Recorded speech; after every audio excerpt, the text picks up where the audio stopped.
right.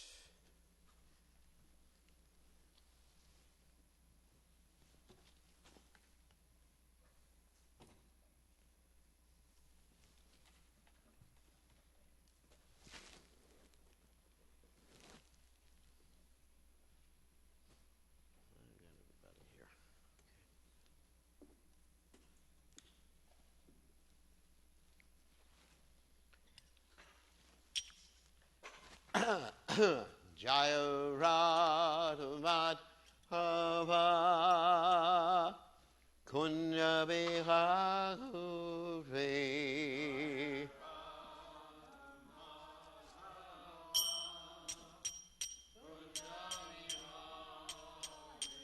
Jaya Radha Madhava Kunya Vihare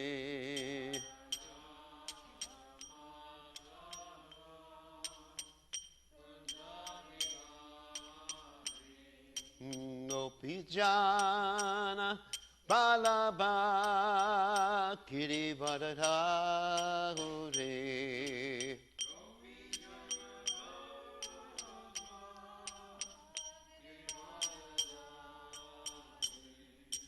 Gopijana Balaba Kirivadadhure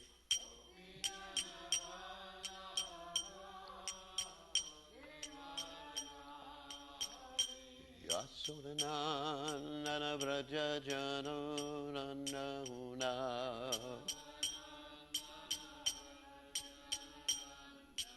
Yasodananda Vraja Jano Nandahuna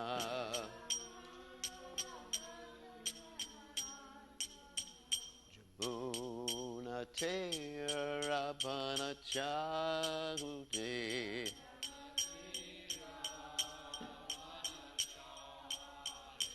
Yamuna Tera Panachagute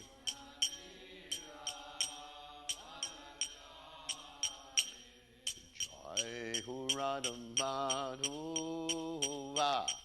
Kunja Vihare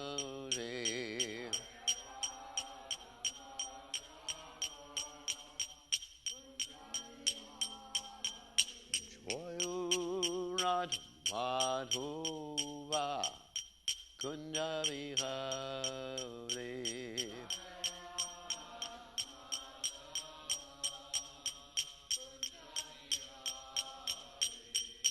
Gopijana Valabha Girivaduragute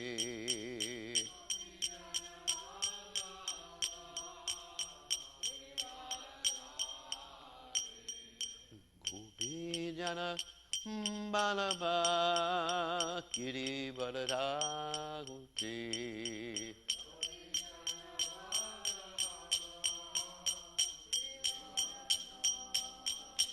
Yasodananda Brajadananda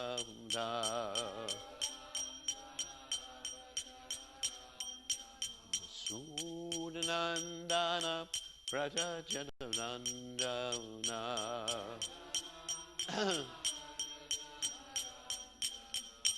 Jamuna Tera Banachagore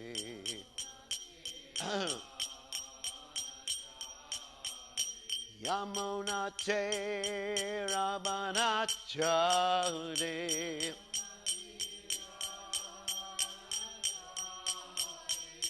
Jai Radha Madhuva Kunya Vihagute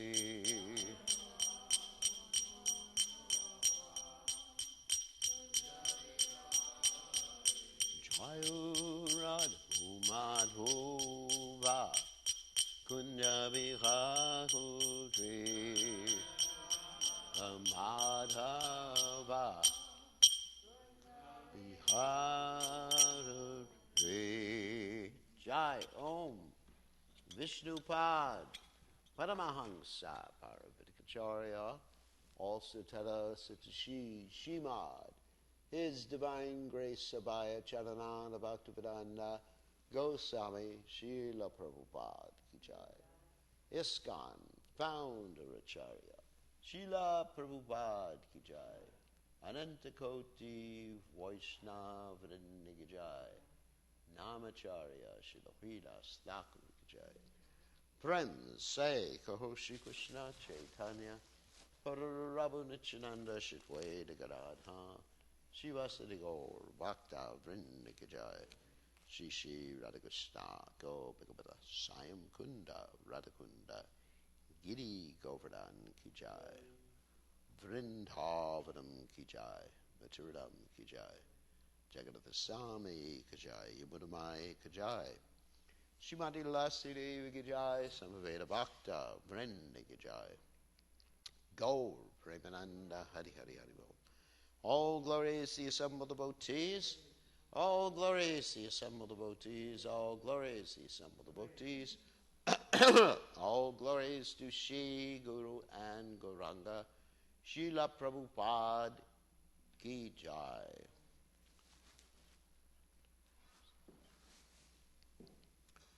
So we are reading today from the 10th canto, 17th chapter, text 4, about Kaliya. Om Namo Bhagavate Vasudevaya.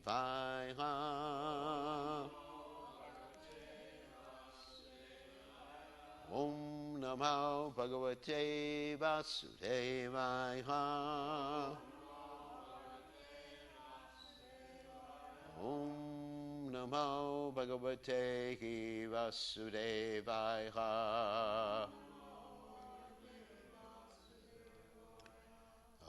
Vishwa Virya Madhavishtaha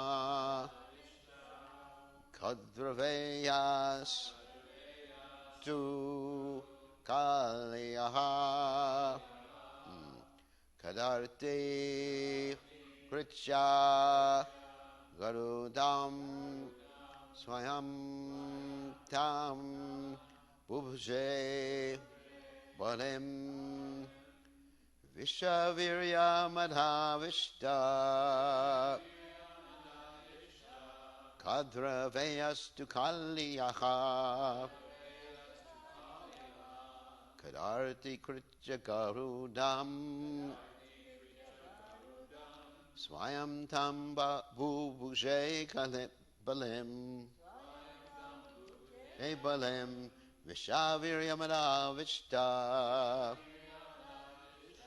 Kadravyastu Kaliyaha Kadarti Kritya Garudam Swayam Tam Bubuje Balem Vishavirya Madhavishta Kadravyastu Kaliyaha Kadarti Kritya Garudam Swayam Tam Bubuje Badam. Okay.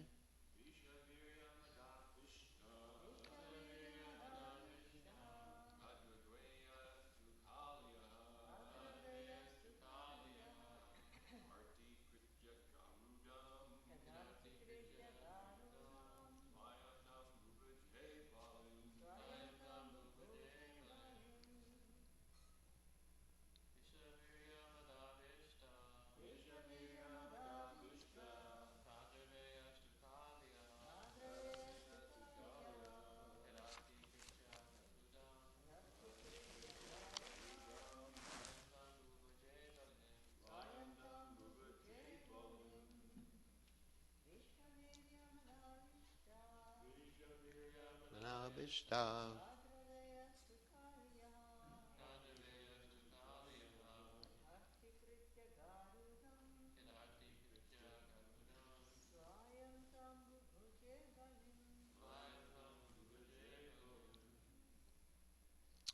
All right.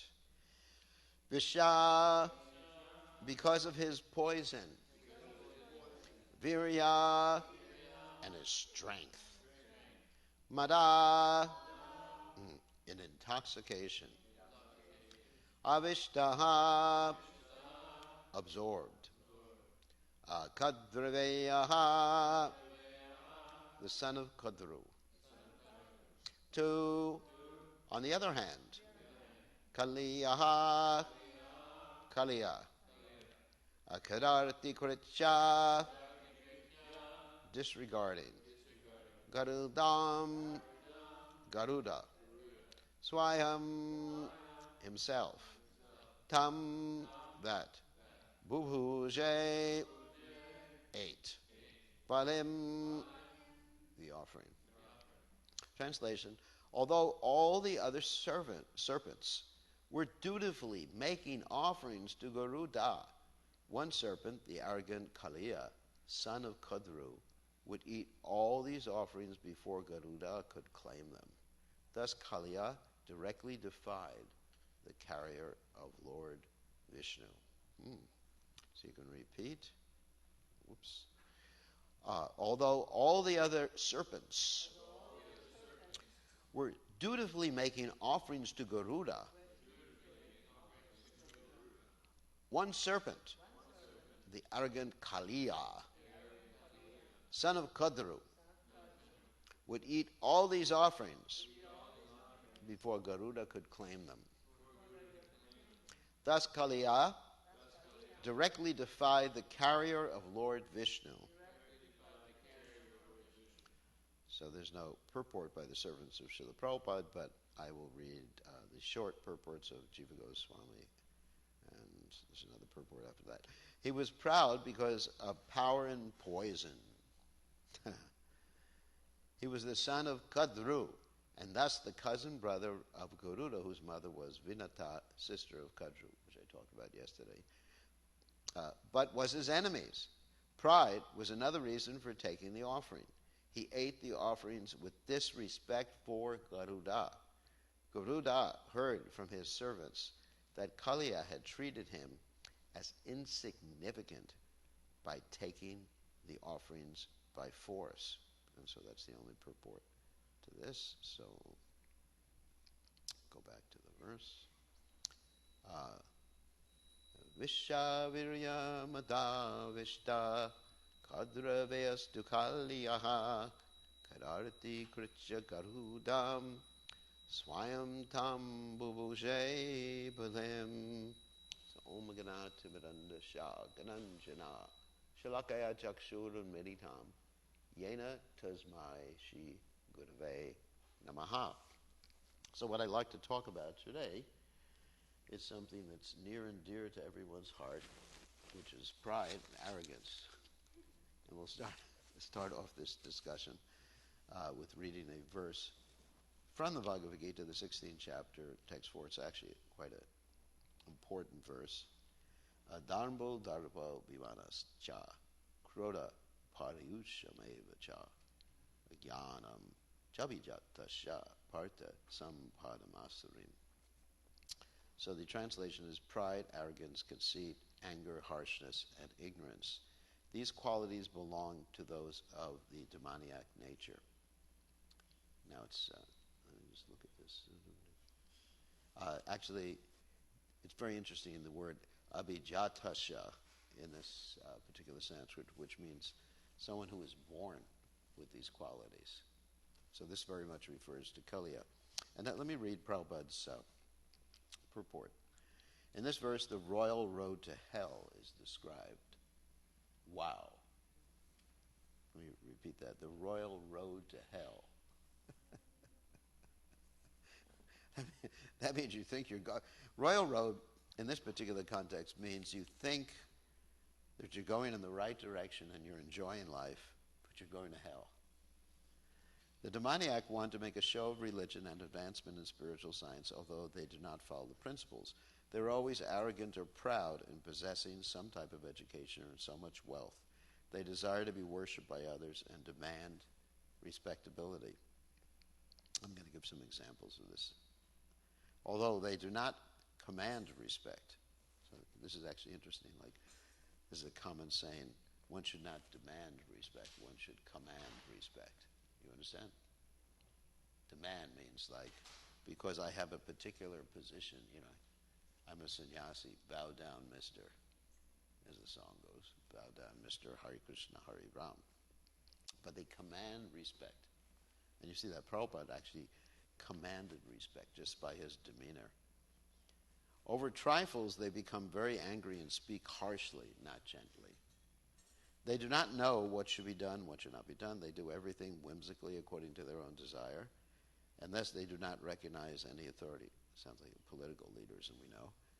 These demoniac qualities are taken on by them from the beginning of their bodies in the wombs of their mothers. And as they grow up, they manifest all these inauspicious qualities. Wow. So, I mean, just referring to Kaliya's past, he did have that particular mentality from his past life, because as we've mentioned many times before, that in his past life he was a sage, and as a sage he wouldn't share his cave with other sages. So the mentality or the subtle body one carries from one lifetime to another. Of course, Krishna gives that description in the Gita. Just turn that, of course I don't have to see that. Krishna gives the description in the Gita that just like the air carries aromas, then the soul carries its mentality from one lifetime to another. So that's the subtle body. So Kaliya definitely had that particular type of subtle body. And to further enhance his pride, he was given a very strong body. And we can understand from the description here that he was actually the most powerful of all the Nagas there on this island, the island of the snakes. So he became very proud because of that.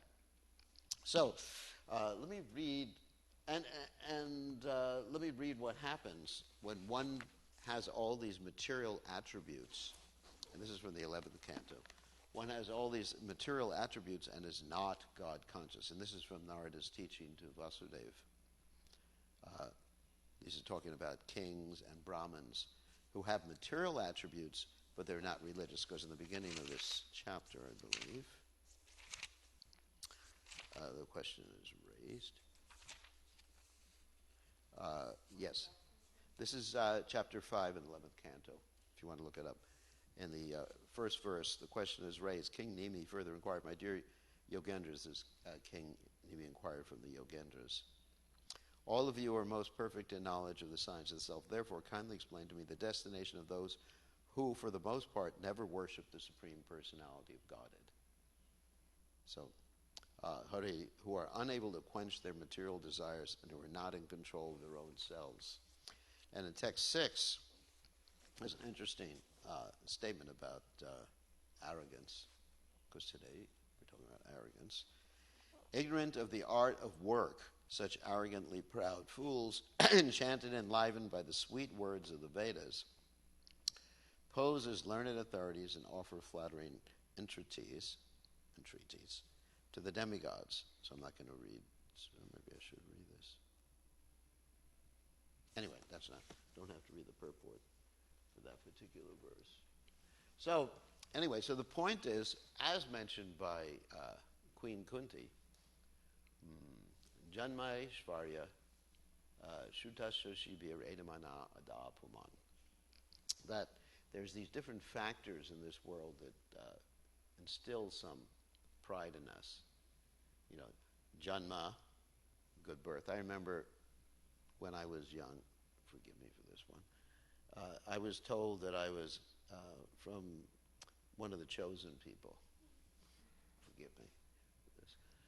And not only was I one of the chosen people, I mean, actually it's a particular religion which we shall not name to avoid offending anyone, that we're the ones who were actually chosen by God. You know, we're very special.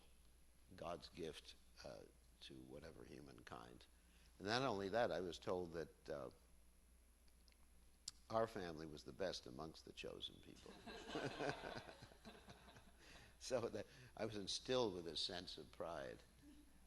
And, you know, and not only that, but my son is the best, which was me, actually. My mother would tell me this. So that's Janma, you know, birth, and then Aishvarya, opulence, money. We see one has a lot of money, Actually, this is the description given in the Bhagavatam about the story of Manigriva Nala Kuvara, who were so proud because of their father's opulence. Their father Kuvera was the treasurer of the demigods, that they dared to stand in front of Narada Muni completely naked like that. I mean, the ladies that they were having an affair with, sorry about that affair, but anyway, they were in the water with him, Andakini, Ganges. They covered themselves because they were humble. But they were thinking, hi Narada, basically. It's Narada Muni, no obeisances, and just like, I hate to use the word mooning him, but they, and then they got cursed because of that pride. And in that part of the Bhagavatam, it describes that having this wealth, Aishwarya, increases one's pride, and then Krishna cuts that down. And then Janma Aishwarya Shrutasha. And then learning is another problem. When one is very intelligent, one can juggle words in different ways. And of course, there's example in the Bhagavatam is of the Brahmanas who were performing the sacrifice, and they were very proud of their intelligence and ability to perform sacrifices. And when Krishna asked through the cowherd boys for some food, they just ignored them. I mean, that's real pride. At least they should have said, well, can you wait a few minutes? We'll give you the food after the sacrifice. But they just ignored them. They made believe that they didn't hear the cowherd boys. Whereas their wives, actually I'm getting to the point that women are actually more qualified in devotional service anyway, whereas their wives ignored their husbands.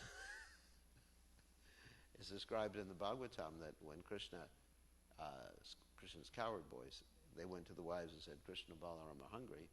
The wives just took everything without even asking permission from their husbands.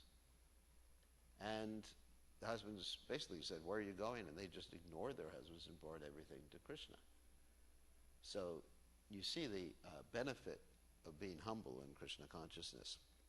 And I'm going to explain in a few minutes how to be humble. Janma Aishwarya Shrutasha and Shribir, one is very proud of one's material beauty, and you see this many times. I can't think of an example right now. I'm sure there is an example in the Bhagavatam about someone's beauty. Actually, there's that story about Narada Muni, but anyway. Remember the story of Narada Muni, where Narada Muni was cursed to have a face of Hari, or a face that, what? A monkey face. So, anyway, that's not a Bhagavatam story. It's in one of the Puranas. I don't even know if it's bona fide. But in any case, we become proud of these things. And, let's see, or one's strength is described here. One's strength or one's heroism. Actually, the word virya not only means strength, it means heroism, just like Srila Prabhupada gave me the name Veer Krishna, which is a Bangala-sized pronunciation of virya. It doesn't mean that I'm a hero. That means that I'm a servant of Krishna, who's a hero. Actually, when I took initiation, 4 devotees got the name Beer. There's Beer Krishna, Beer Mala, Beer Raghava, and Beer Lakshman. And you can read about that in one of Prabhupada's letters. So anyway, and then there's stories about that too. For example, when there was that marriage between Samba and Lakshmana, Balaram went to the Kauravas to try to make sure that everything was kosher with it. And sorry about that word. And then the Kauravas got really angry at Balaram. They refused to accept his entreaties. And Balaram, in order to curb their false pride, what did he do? He took his plow and began to drag the Hastinapur into the Yamuna. He just took his plow. So that you find so many instances of this pride because of power, pride because of beauty, pride because of intelligence. And then you have Indra becoming very proud and trying to kill the residents of Vrindavan. Here's an example of pride because of intelligence. Balabhabata, this is a story in the Chaitanya Charitamrita, became very proud because of his intelligence, and he went to Sri Chaitanya Mahaprabhu and said to him that I've actually basically found some fault in Sridhar Swami's commentaries. And Chaitanya Mahaprabhu, at that particular point, he just completely said, "You're a prostitute." Because anybody, of course he was making a play on words. He said anybody who finds fault or criticizes the Swami, the Swami at this particular point can also mean husband, and Sridhar Swami, he's a prostitute. And Balabhabata was completely shocked by that response of Sri Chaitanya Mahaprabhu. And eventually Balabhabata's false pride became cured by Lord Chaitanya Mahaprabhu's chastisement. So, anyway, so the question is, how can we become humble? And of course we find in Chaitanya Mahaprabhu's Sikshashtaka, Chanadapi Sunichena, Torari Vasihishnana, Amanina Manadena, Kirtaniya Siddhahare. That Lord Chaitanya Mahaprabhu gives this as a prerequisite in order to take shelter of Krishna's holy names. So what does he say? I mean, obviously you all know the verses. One has to be more tolerant than tree, devoid of all sense of desire for false prestige, ready to offer all respects to others in such a state of mind. One can chant the holy name of the Lord constantly. So the key in this particular verse for me is amanina manadena, that one doesn't accept or expect respect, but is ready to offer all respect and service to others or for others. And this is an essential quality of a devotee. Actually, Prabhupada, in the early days of ISKCON, he never demanded respect anyway.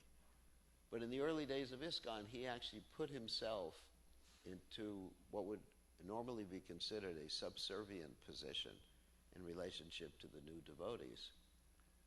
We've mentioned before, Prabhupada had to wait in line while others were using the bathroom. Can you imagine it? There was like 5, 6, 7 people waiting to use. There's only one bathroom at 26-7 2nd Avenue. And that was, I think it was upstairs, and there was just the sink downstairs. And devotees just didn't think anything of it, to make Prabhupada wait online, or to have Prabhupada clean up all the cooking utensils after there was a feast, or have Prabhupada cook the feast for them. Devotees didn't think anything of it. They just thought, the Swami, he's a cool guy. And they just took advantage of that.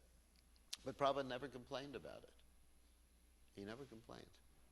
He just continued doing his service in a very humble way, considering himself to be a servant of a servant of a servant of the Lord, who maintains the gopis in Vrindavan. And his godbrothers, some of them who are, I don't want to use the word envious, but some of them who are critical, they criticized Prabhupada. They said, you're successful because he liked to hang out with these low-class people. But that's not the point. It's not the point that Prabhupada liked it. Prabhupada was disgusted having to live with people who had dog food or cat food or whatever in their refrigerator. But Prabhupada was tolerant in carrying out the mission of a spiritual master. So this quality of tolerance, which is listed by Lord Kapiladev in his list of the ornaments of a Vaishnava, what is it? Titikshava Kurunika Surada Sarvadehinam Ajata Shatra Sata Santrava Sadava Sadabhushana Jata Shanta Sat. Anyway, forget all the words. Sadava Sadabhushana. The ornaments of a Vaishnava are, first of all, tolerance. One cannot be tolerant unless you're humble. It's impossible to be tolerant unless you're humble. Unless you actually consider yourself to be a servant. If you're thinking, Ishwaraham Ahambogi, Siddhoham Balavan Sukhi, I am perfect, I am powerful, I know everything. Let's say if you're intelligent, I know everything, and these poor fools, what do they know? Isn't it? I mean, this tendency actually affects us from time to time, especially those of us who have a little bit of material intelligence. I mean, even to criticize myself, that I have some mechanical ability, and sometimes when there's something to be fixed, I actually think, I can do it. And someone asks, can you teach me how to do it? And I just say, you'll never figure it out. You'll never figure it out. I'm more intelligent. So there's pride. I catch myself all the time like that. Doing this. So there's pride of thinking yourself better than others, or not understanding that Krishna, as he says in the Gita, the ability in men and women, and I'm the strength of the strong. So we just become very proud of this. I remember I had one godbrother who was very proud of his strength, physical strength. He would eat like a whole jar of chickpeas like this big in the morning for breakfast. And he was actually a guard who you probably know who I'm talking about. And he's just very proud of his strength. Then you get older, then Krishna takes this away. But anyway, it's all very temporary. So the way to deal with this thing is to actually just consider manina manadena, to actually do some humble service and consider yourself a servant of others. And whatever you do, be ready to do whatever Krishna wants. We had many instances of devotees who thought they were too good to do a particular type of service, like cleaning the toilets or something like that. Of course, nowadays we have to hire people, of course, under normal circumstances to clean the toilets. But when I first joined the movement, the first lesson I had was that I had to clean the toilets. And I had never made my bed for my whole life, nor cleaned the toilets, nor swept the floor, nor done any of these things. So actually it's described in about a brahmachari life. What is that? Brahmachari gurukule vasandanta gororhitam. What does that mean? That one goes to the ashram of the spiritual master, the brahmachari, or brahmacharini, as the case may be. That training is essential to become Krishna conscious. So that's one of the problems nowadays, is that a lot of devotees are joining and they've never really had that full immersion experience in Krishna consciousness, right? Like Adipurusha's never had the full immersion. They never had the full immersion where you're trained up, vasandanta. And we're not talking about the Gurukul for little kids, because, that's another transcendental subject matter. Like a live-in school, I have my own opinion about those things. But we're talking about a full immersion in Krishna consciousness where you're actually trained to consider yourself a servant. So here I was, coming from the best family. That wasn't the name of my family like yours, but anyway, the best, sorry about that. That wasn't my intention. Coming from the best family, the cynosure of my mother's eye, whatever. And all of a sudden, okay, clean the toilet, brought to so-and-so. And I had to do it, and clean the pots, Krishna's pots. And then what to speak of going on Sankirtan and tolerating the insults that people would give you on Sankirtan. I never got insulted my whole life. Everybody was just telling me how good I was. And so that's the advantage of going out and distributing books, isn't it? Because you go out and distribute books and you think that everybody's going to say, Jai, thank you for coming. I want to become a devotee of Krishna. And then you realize that some people slam the door in your face. Other people tell you to get a job. Other people tell you you're going to hell. It's quite interesting, the variety of chastisements you get when you're on Sankirtan. You know, I was in Texas one time. Someone pulled a gun out on me and said, "Boy, you better be careful. You know, if you value your life." It was in Dallas, Texas. Another time I was in, where was it? Oh yeah, I think it was Mississippi or something, or Alabama, and the police pull up and they said, "You better get out of town if you know what's good for you." And so we go out of town. The next town, the police are waiting for us because they radioed ahead. Next town, they were waiting for us again. And so, you know, anyway, it was a lesson in humility. But the problem is, when you actually get older in Krishna consciousness, people start giving you respect. Actually, Jayananda Prabhu dealt with it in a very interesting way. He said, you know, when you're long time in the movement, and just paraphrase it, the people naturally respect you. In other words, he was thinking, I'm not deserving of respect. And Jayananda was always ready to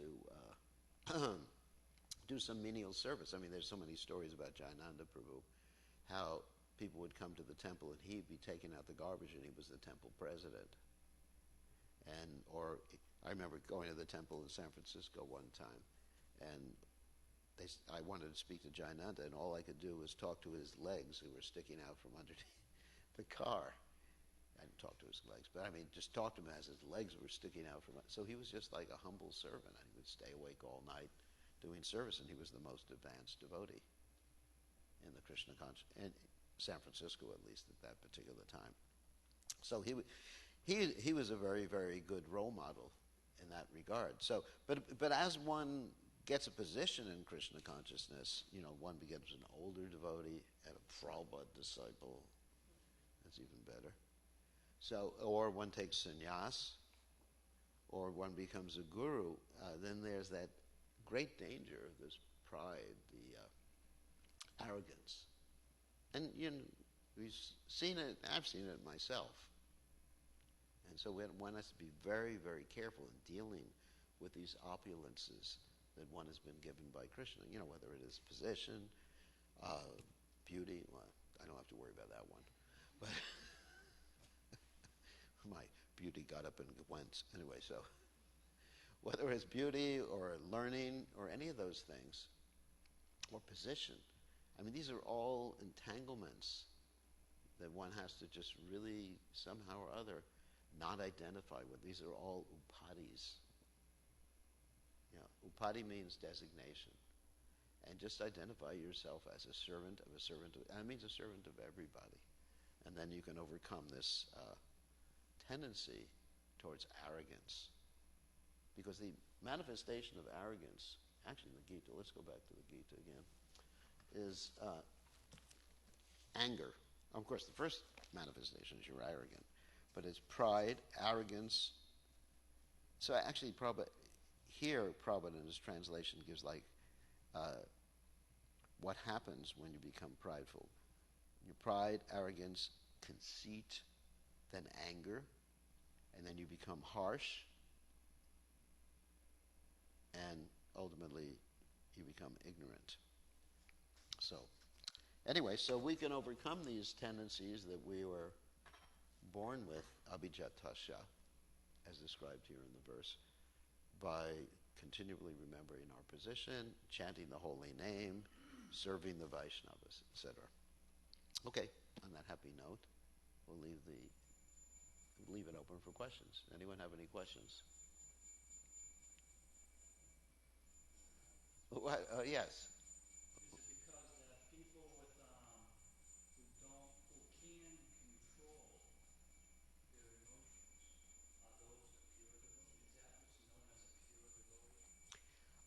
Well, pure devotee, what's known as a pure devotee is that he just wants to please Krishna. And based on his desire, we were talking about this in our Gita class at night, that the strength of love, and especially pure love, is so powerful that it enables one to do miracles, like to ignore or to control whatever other desires are there, to control actions, to focus your mind. So that's a pure devotee.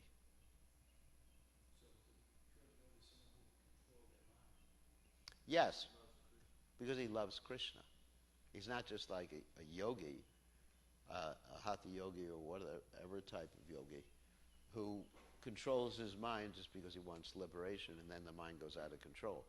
Because the love, the devotion, is a higher, it's just a stronger energy. Just like, and I gave the example last night in my class, like the love that a mother has for a child is like that. So she not only it's not even a question of controlling the mind. The mind is focused on her. She doesn't even, she transcends the mind in one sense. I mean, not in a spiritual sense, but she transcends things. And I gave the example that when a mother changes, the diapers of the child, she's not thinking, yuck. If you ask me to even think about it, I think, yuck. And the example I gave in the Gita class was Abhiram Prabhu's example. That Abhiram, this is from memory, that Abhiram was talking about his service to Prabhupada. That Abhiram was taking care of Prabhupada, and in his care for Prabhupada, he sometimes had to cleanse, different bodily fluids. And Prabhupada looked at him one time, and Prabhupada said, something like, this is horrible. This is horrible, isn't it? Prabhupada was testing his devotion at that point. So, because the mother isn't thinking, at least, I'm not saying every mother, but a good mother, my mother. The mother, whereas my father one time changed my diapers, and he got so disgusted he went away. He didn't leave the house, but he never did it again.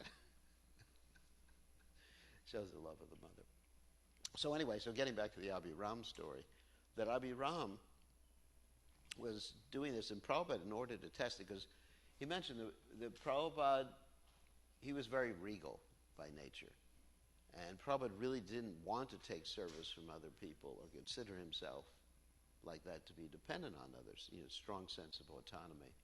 So Prabhupada said to Abhiram, this is simply something horrible or disgusting or something like that. And Abhiram said, no, Prabhupada. And basically, I don't remember the exact words, but this is, I like doing this, basically, and this is out of love. So it's not that Abhiram was thinking of controlling his mind. It was transcended controlling the mind. Love transcends controlling the mind. With Hatha Yoga, and we're reading that portion of Bhagavad Gita right now, about, at least Prabhupada mentions in his purport of the process of Ashtanga Yoga, Yam, Niyam, Asana, Pranayam, Asana, Asana, Pranayam, Pratyahara, Dharana, and Samadhi, then one is trying to do it forcefully. One is actually controlling the mind. But the devotee, his mind naturally becomes attracted. And of course, the example is given in the Bhagavatam, just like the Ganges or a river flows down to the ocean. His mind is naturally attracted. In the higher stages of devotional service, when a devotee tries to think of Maya, he can't do it. The mind naturally goes to Krishna. In our stage, at least my own stage, not criticizing anyone here, when I try to think of Krishna, the mind naturally goes to Maya, right? That's a lower stage of devotional service. Krishna, no, Maya. Star Wars. So that's love. So there's no question of actually endeavoring to control the mind for a pure devotee, because the mind automatically becomes fixed on Krishna. On that happy note, let us, all right, greet the deities. I got to put the deities on. Whoops. Jai Radha Golokananda, Radha Golokananda ki jai.